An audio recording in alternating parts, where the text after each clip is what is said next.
fixed in this knowledge. It's like once you know something, you can't ever go back and say, well, no, it's not true.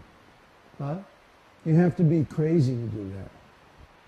I mean, we know people who've done that, but they are crazy. So if you have an experience, once you taste this transcendental life of pure knowledge and bliss, you can't ever go back to being like an ordinary materialist. It's not possible. You'd have to give up all your integrity to do that. So we also want to make our community so nice that everyone will want to be a member for their whole life. Not that they ever want to go back to being independent. So,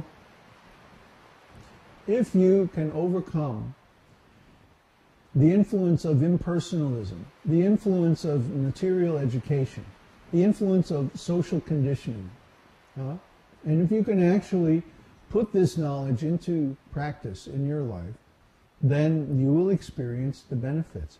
And you'll say, oh, I don't ever want to go back to the way I was before. You'll remain a devotee eternally. Because that's the whole point here. That the influence of devotional service surpasses not only the material benefits of religiosity, economic development, sense gratification. It even surpasses liberation. How is that possible? Well, when we become aware of our actual identity, our actual spiritual nature, who we really are in the spiritual world, our eternal identity in relationship with Krishna, means we have a service relationship with Krishna. And we realize that relationship, and we have access to that point of view, that consciousness. So we can go there, we can be there with Krishna, and we can engage in our eternal service activities in relation to Krishna at any time.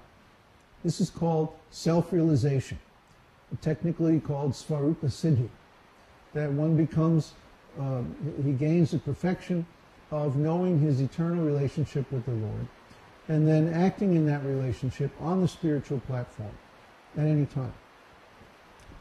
Once you have attained this, think about it. You're in the spiritual world. You're present with Krishna directly. You're in your spiritual body. You're performing the spiritual activities of your eternal identity anytime that you want.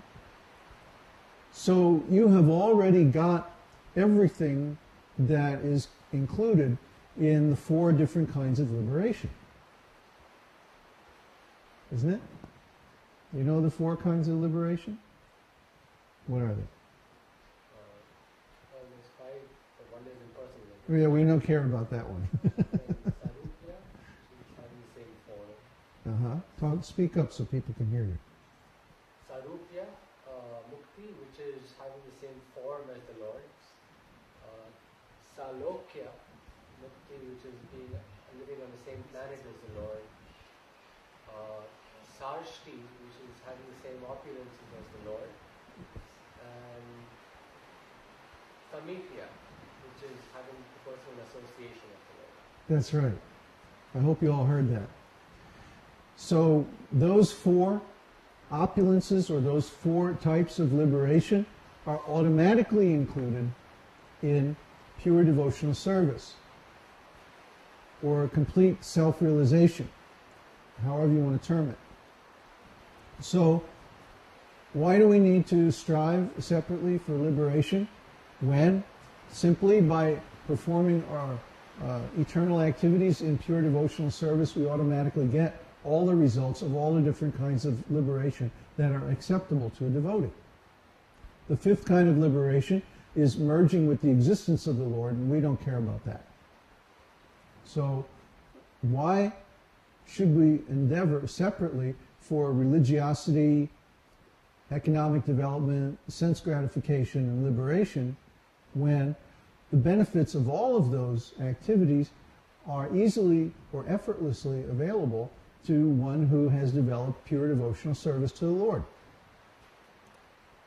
You see? That's how powerful this method is.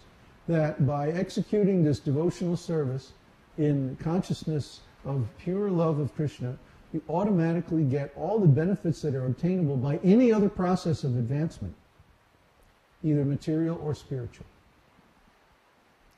What does everybody want? Huh? Everybody wants to be happy. So, if you're happy, and you don't care about what's going on externally, huh? Have you ever been happy? Even for a few moments? Where is that happiness coming from? It's not coming from outside. It's not coming through the senses. It's coming from inside. Huh? You feel happy, and you look at the origin of that feeling. It's coming from within. It's due to our relationship with the Lord. But because we have all kinds of judgments about external conditions and sense gratification and so, we think that happiness is coming from outside. But if you actually observe, you'll find it's coming from within. When you're happy, it's like you don't care about anything. It's like, yeah, so what if there's an economic problem? Who cares if it's the end of the world or whatever, I'm happy. Cool. Great. Huh? Like little children playing happily. Huh? They don't care that the dollar is losing value on the international money market or whatever. They don't care. They're happy. Okay? So, when we're happy through devotional service to the Lord, it's like all these other external things don't matter anymore. Because we're happy. Try to understand. But, as it happens, you will experience, if you try it for yourself, when we engage in devotional service to the Lord, all these external conditions are automatically satisfied. Huh? We automatically have a nice position in the material world. Huh? By the grace of the Lord, by the mercy of the Lord. He wants his devotees to be protected, to be happy, to be satisfied, to be opulent, to be safe. And he automatically arranges for his devotees that they're taken care of, they're protected. Huh? First, we're protected by knowledge. We have access to so much knowledge that ordinary people don't have. How was it that 5 years ago I could say, there's going to be a problem, there's going to be economic collapse? Huh? Mike found it on some old posts that I had made on Yahoo like 5-6 years ago. Huh? I knew that. I could see it coming. Why? Because Krishna revealed it to me. And he will also reveal it to you if you're sincere. There are also some devotees who still don't believe that this economic problem is going to affect anything. Can you imagine that? Why is that? They're not sincere. They don't see that their ability to perform devotional service actually depends on the economic health of the whole society. And if they don't have a society, if they don't have a community that has its own economy separate from the corporate economy, they're going to suffer. This is what we're talking about. See, we have this knowledge about economic things that allows us to predict what's going to happen with the consensus or the corporate or the mass economy. And it also allows us to construct an economic system that's independent of that. We know how to do that. Huh?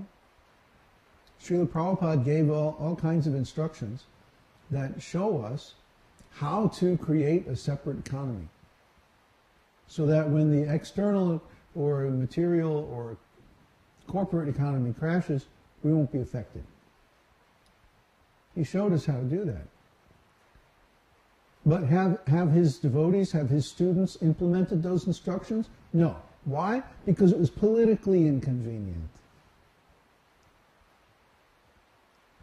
So Now, so many thousands of devotees are deprived of the benefit of Srila Prabhupada's knowledge and instructions because these rascals didn't follow his instructions. They didn't establish self-sufficient, independent farm communities. Yes, they bought a few farms here and there, but they never built them up into separate economies the way Prabhupada wanted. They simply sent people out to raise money in different ways and then spent it on land and cows and stuff like that. But they never actually developed any crops or anything like that. Like when I was at New Talavan is like 3,000 acres. It's enormous. It's huge. You could easily feed 100 people or 200 or 300 people from that land. But they can't even raise enough vegetables for their temple kitchen to feed 20, 25 people that live there.